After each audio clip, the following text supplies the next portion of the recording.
Next up is Best Actor. We're keeping it rolling. Five more nominations. Kody. And I just picked one Brutalist actor, so I think I'm going to do that again and pick Adrian Brody for the Brutalist. Obviously, I mean his unwinding story of immigrant, survived the Holocaust, just an architect trying to make his way, man, and gets hooked up to Guy Pearce, and they have this crazy crazy thing they're trying to build, and kind of just the fun with that. And I just think he's great throughout. Obviously, I mean he's got some problematic stuff behind the camera always, but I thought he just fully committed. Like I said, I think the accent work was great.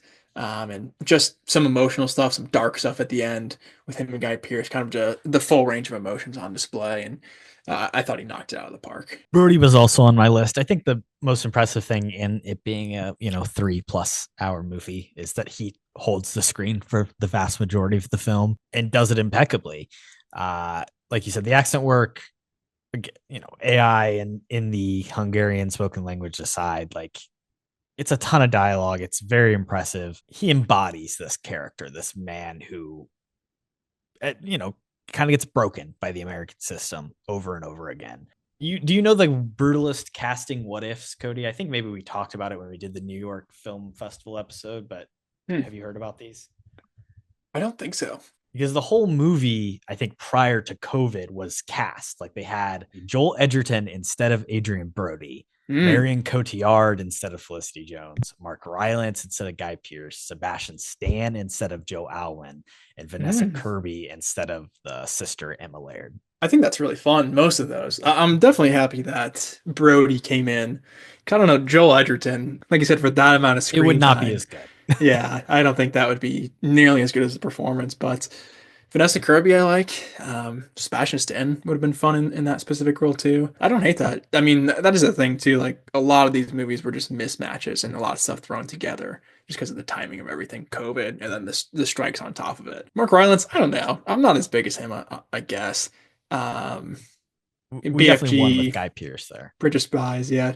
I am happy Guy Pearce got in, even though I was kind of dogging him earlier. So fun what if though.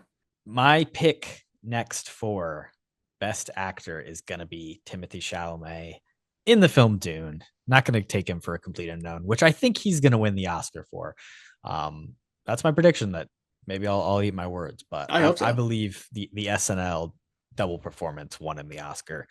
Um, and I think his best performance of the year was in Dune Part Two. He is just so good in this movie.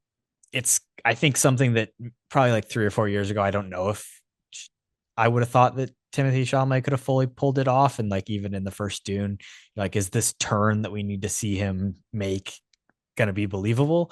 They got a little bit of time to make the movie, and he grew into this persona, I think. But to me, it was the full like this is I'm all in christening moment. And obviously, I was huge. We were, big fans before that, Lady Bird, Bones, and all everything else he'd done in the last couple of years. But like after Dune Part Two, I don't think he can really, do any wrong in my eyes. Dune Part Two as a whole is awesome. And obviously Timmy in the forefront of that, I think absolutely kills it. So Paul Atreides, we're gonna see another Dune. Silence. We're gonna see another Dune movie here quick, which I'm excited for.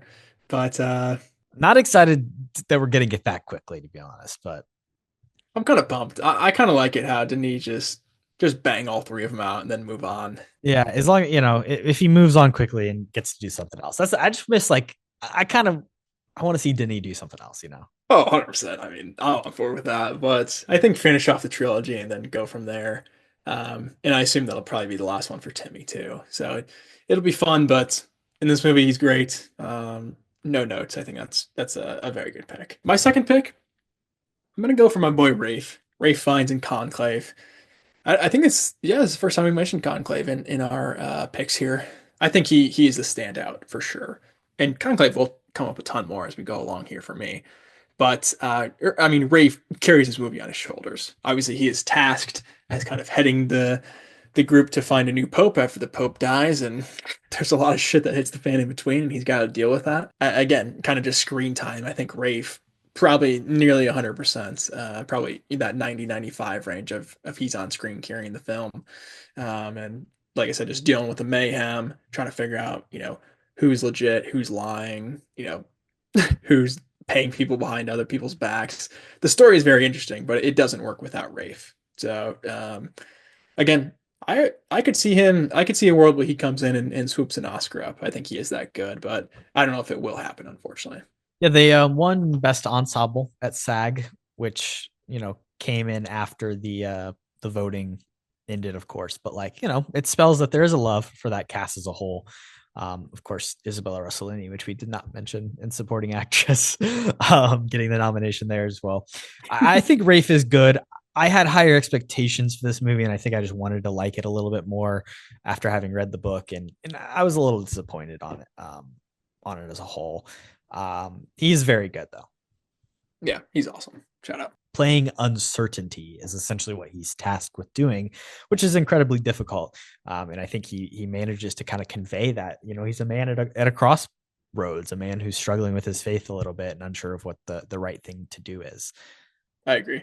No, it is deeper level like character stuff too that really kind of comes out as the movie goes along. So Rafe is a dog. Who's your pick? I think you're going to take him, so I'm just going to go ahead and grab him since to be nice to you. I'm going to go Hugh Grant and Heretic.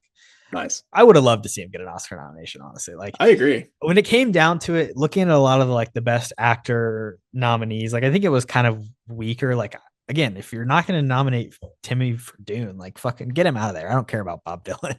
Right. So I think Hugh Grant is just a force monologuing in this movie. It can be the KHAP Career Achievement Award as well, but I think I was so surprised by Heretic. I went in with very low expectations.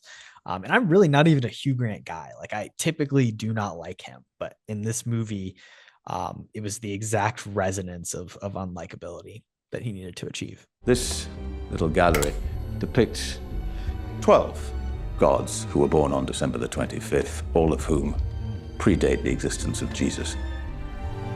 I am sorry, but it is impossible to ignore the influence of one narrative upon another, or to ignore the fact that all these stories iterate into Star Wars, Episode 1, The Phantom Menace. Can you imagine thousands of years from now people accepting Jar Jar as a significant religious figure? Beg your pardon? Jar Jar. Jar Jar Binks. Jar Jar, excuse me. I agree too. A lot of his former stuff, I was really not a big fan of his, but he was very high on my list here. There's another one I was about to take, and I probably will take beforehand, but yeah, Hugh. I think this is my favorite performance of him that I've seen of all time. So big ups to him. And the one that I will take in front of him though, and we've talked about it already too, it's Aaron Pierre for Rebel Ridge. I think both of those performances for me was like big standouts of guys in leading roles of like, wow, I did not expect like you to be this good in that performance. And Aaron Pierre, I mean, we mentioned just like the crap that he goes through and kind of his performance of just going through that, especially the first two acts where he is still, having the moral high ground. And he's not allowing these people to, push him to the limit where he's going to have a negative response. But then at the end, it just snaps and he says, F it, I'm going to, do it my way. So I thought he was awesome. Like I said, I'm pumped for anything else that he comes up in throughout the years. And yeah, Lanterns is going to be sick. So shout out Aaron. You're a dog. Come on the pod, man. I love this pick. He might be my new Dave Bautista of just like cast him in every single role because I think he is that good. Dude's got insane eyes. Just true. It's mesmerizing. Great guy. Love this pick. Can't talk highly enough about Rebel Ridge. Do you know who was supposed to be in this film, Kody? John Boyega. I don't know. John Boyega. Yeah, your wow. numbers are right. You sniped that. What a snipe. I love John Boyega too. So yeah, I don't know if you remember the story because I had seen the movie and then I made the connection later where it was like there was a movie that got shut down because John Boyega like left it unexpectedly like a couple days into production. This was that movie. Wow. I do remember that story too. Yeah. So like that's kind of even more impressive that Aaron Pierre came in like last minute and did this. That is crazy. I wonder what was going on with John. I'm not sure. I recently watched the Steve McQueen Small Axe miniseries that he did in like 2020, 2021. And John Boyega is in one of those. It might be my favorite John Boyega acting performance, Red, White, Nice. Blue. But I think he's a good actor, yeah, but I think we're better off with Aaron Pierre. for sure, I think that's better casting. But it could have been a fun role for Boyega, so kind of tough, but it definitely ended up in the right hands, regardless. A lot of what ifs this year. A lot of what ifs. All right. I'm going to take Chris Hemsworth next. This was, I was considering to be a supporting actor. Yeah. And I swapped him over to lead because I think there's a lot of room here in this category. In Furiosa, we should say, yeah. In Furiosa, Chris Hemsworth in Furiosa. I gotta say the title of the film. Dementis is the name of the character, right? Like this guy's fucking twisted. He is demented. The beard and the nose and everything, I think, is a part of it, of course. But he's such a fun villain, and this is the first mention of Furiosa here on the podcast, but it's not going to be the last because I really enjoyed this movie, and I think it didn't get the appreciation from the general public it deserved. I mean, we know it didn't do super well at the box office. Early on, there was people who were like, this should get nominated for an Oscar. I don't think that necessarily, but if we're doing 10 leading performances, it's probably in my top 10 for sure. I like the classification too, because it is tough. I think screen time, like obviously, him compared to Anya Taylor-Joy is probably gonna be more because Anya Taylor-Joy just isn't in the entire movie. But just like Furiosa to Dementis is probably pretty even too. So I didn't even think about that kind of reclassification. But Chris Hemsworth is awesome in that. That might be like performance-wise my favorite that he's ever done. So I think that's a really underrated one. I didn't even think about, but definitely a good pick. Oh, and he's got a great beard. He's got the great motorcycle chariot as well. He's got great props with the got great a lot of good performance. bits. Yeah, I love that. Did you see that? You see how they fought for each other, this little army of two? Where were they going? So full of hope? There is no hope! Not for them, not for you, certainly not for me. The day I acquire Bullet Farm, these two destroy it. I had Gastown and I had Bullet Farm. With that, I could have crippled the Citadel. Rule the wasteland. The wasteland would have been a far better place for all of us. No! You two break my heart. You break my heart. And it's not fair. You make me the Dark Dementors. And the Dark Dementors cannot afford to be soft. It's the price I paid to be your leader.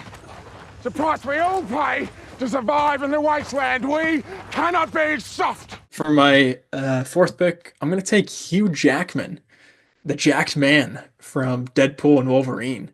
I think Wolverine-wise, this may be Hugh Jackman's best performance, genuinely. Although Logan is great, but it's hard to compare anything to that. But he's just playing a completely different character, where this Wolverine has lost. He lost the X-Men. Everybody's dead, and it's his fault. So he's kind of going through that emotion of, he pretty much wants to die, but he can't because he's Wolverine, which obviously Deadpool can relate to. So I think their back and forth is good. I think a lot of people just don't look at this movie as anything serious, which is fair. But I think Hugh Jackman's performance is actually surprisingly really, really good, which is not that surprising because, I mean, Hugh Jackman's amazing in everything, but very underrated, just like emotional stuff that he's going through with that. He's played Wolverine in a lot of different iterations, and I think this one especially felt like a different character because it essentially was, right? That movie, I think, worked better for both of us than like our friends over at the Rough Cut Pod, but I did not like it, which is fair. Story-wise, it's very poor, but I think them and maybe you and a lot of other people are getting tired of the Ryan Reynolds Deadpool shtick. Or maybe just the Ryan Reynolds period. That's fair. I don't think I'll ever get tired of the Deadpool shtick. So make 10 Deadpool movies, I'll be there. Same with the Maxine franchise. But yeah, I think Hugh gets underrated just because like I was saying, the movie really is not that good. It's just a dumb comic book movie, but I think his performance is severely underrated. 2 picks for me left as well, and I'm gonna go Sebastian Stan in The Apprentice. I'm gonna take it. 50-50. I don't love this movie, and the director may or may not be playing a little grab ass with people Somebody. at Golden Globes after parties. I want to know who it was, honestly, more than anything. It was an A-lister, Kody. That's who it was. Big name. Because, if an A-lister gets their ass grabbed, it means a lot more than if a C-lister gets their ass grabbed. Nobody cares about that. Weird circumstance, weird press release. Kind of, it reeks a little of the Baldoni, Blake Lively. Let's take a second situation. But not my favorite movie by any means. Definitely not my favorite subject matter at all. However, he portrays this character extremely deftly, a real person, Donald Trump, the current president of our fucking country right now. But the most amazing part of it is it's one, you've seen a million Trump impressions and impersonations, turn on SNL on any given week and you might see a new one. This is not parody. It's feels real. And it also feels, like it develops throughout the movie. It becomes the more recognizable characterized performance towards the end of the movie. But for most of it, it's just like you see hints of it kind of peeking through and developing. And it's just like amazing that he was able to kind of track that. I don't, maybe they shot it chronologically, but I would imagine they don't, as most movies. Just like the fact that he was able to be like, okay, at this point, I'm going to give this much of my Trump. And then near the end, I'm going to be like full, Donald asshole, tanned up. And then also like, it's an interesting movie because if you want to see how we got here, like it does lay it out pretty clearly. Yes, hello, Judy. This is Donald Trump. I'm very excited to talk to you. Be excited. Donald, now that the lawsuit is behind you, what do you want to do next?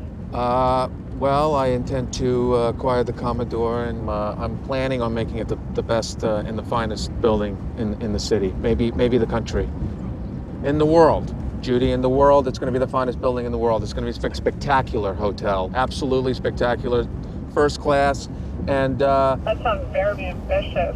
Where do you get the drive? You're still so young, Donald. I got flair and I'm smart, so I think that's going to make me successful. But I also want to stay humble. Shout out Sebastian Stan as well. I mean, like you're saying, you could have picked him for a couple of movies there, which is, I think, awesome for a guy like him who has been stuck in the MCU for a while, but getting him, and I guess he's still in Thunderbolts this year, so he's not out yet.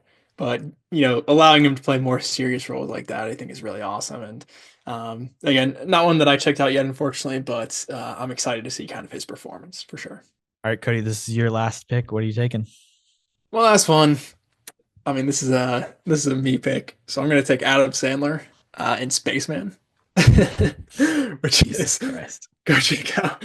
We did a mini review at the beginning of the year, so go check out my full thoughts on that. But I'm just here for dramatic Sandler. The stupid Netflix comedies that he's been doing, I haven't really liked any of them. Hubie Halloween, I'll say, just hot piece of garbage. Don't watch it.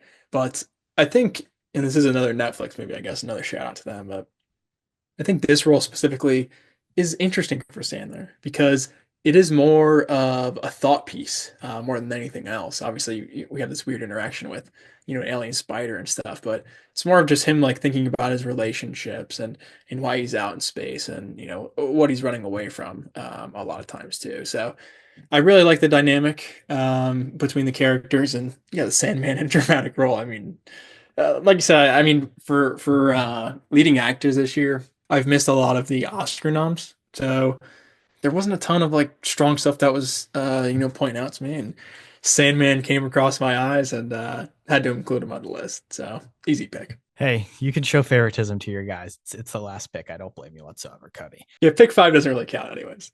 I'm going to go Dev Patel in Monkey Man for my Nice. number 10. Obviously pulling double duty as director and actor. Wasn't going to give him a director nomination necessarily, but I think just the physical toll that he kind of put his body through is enough to give him a nomination here. Breaking arms, breaking legs, breaking chairs, breaking people's faces. He goes all out in this movie. It's very, very real, very visceral, very raw. He was doing that shit himself. And I think kind of got overlooked being released earlier in the year, and I wanted to give it some love. It's a good pick. Yeah, I love Dev too. Let him direct a bunch more stuff. I think that was a really, really good directorial debut. I can't say that today. I think it was a really good directorial debut. Excited to see what he does next for sure. Who do you think should win Best Actor for us? I'd be down either way, but I mean, I would definitely lean, Timmy and Dune. I think that would be my pick. But Rafe and Brody were both great too. I would lean Brody over Rafe, but I think Timmy and Dune is got to be our winner. If we're letting Austin Butler get a win here. True. Hey, Dune, killing the dub so far. We'll have to count up, the total amount of wins, but yeah, I think that one is an easy pick in my eyes. For every Oscar they don't win, we have to give them one award. True. Just the way they deserve it. Do you have any honorable mentions? Colman Domingo in Sing Sing. Like I said, I do really like him in this, and like the dude's gonna win an Oscar. It'll probably be for like a much worse movie. Like the one he was in last year was honestly a pretty bad biopic. Can't even remember. Rustin. Yeah, like that nomination was kind of rough too. I honestly think he's gonna win it for playing Michael Jackson's dad, but we'll see what happens. Right. John Cena and Ricky Stenicki. I guess maybe a little bit of a supporting performance, but he's kind of the lead in my eyes. And then George McKay in The Beast, which will probably come up a little bit later. Movie I watched today for the first time. Nice. Love that. My only honorable mention, I also want to shout out Ryland Brixton Cole Tews again, who was the lead in Hundreds of Beavers. So I want to shout him out as well. But we had some overlap for me there. You took a couple of my picks. So I didn't have too many other honorables. What you just said is one of the most insanely idiotic things I have ever heard. At no point in your rambling, incoherent response were you even close to anything that could be considered a rational thought. Everyone in this room is now dumber for having listened to it.